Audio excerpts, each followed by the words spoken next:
Mitchell Marsh has revealed the impact social media abuse has had on him, saying he no longer cares what the online trolls think. The all-rounder revealed he felt pretty shit last summer after reading feedback from irate punters unhappy with his performance, but still could not look away.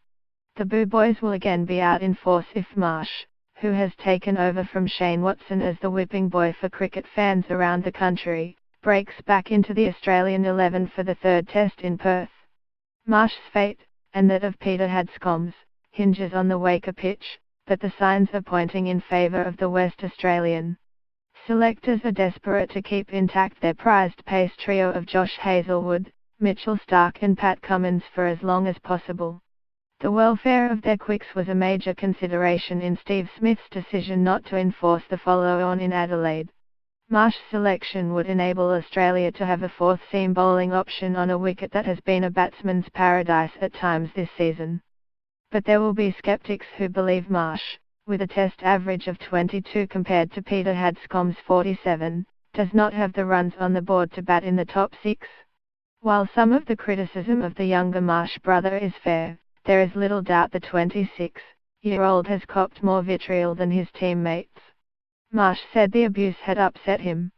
"I went through a stage where I read everything, Facebook comments and all that sort of stuff.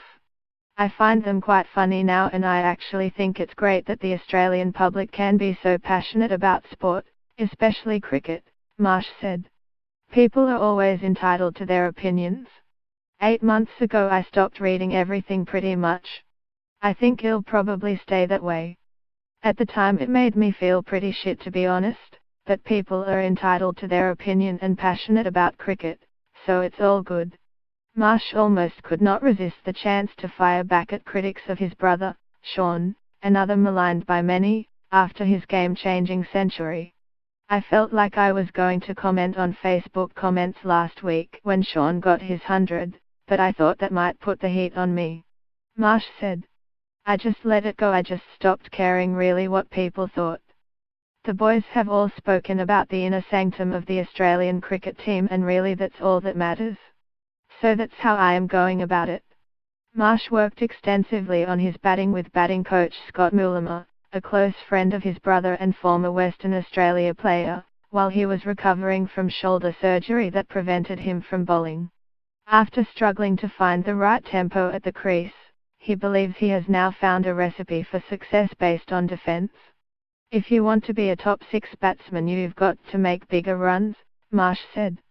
"There will be times in games in my position batting down the order you need to go out and get quick runs, and I feel like I have the game to do that. But at the same time I've got to make sure I am batting long periods of time for this team to do that."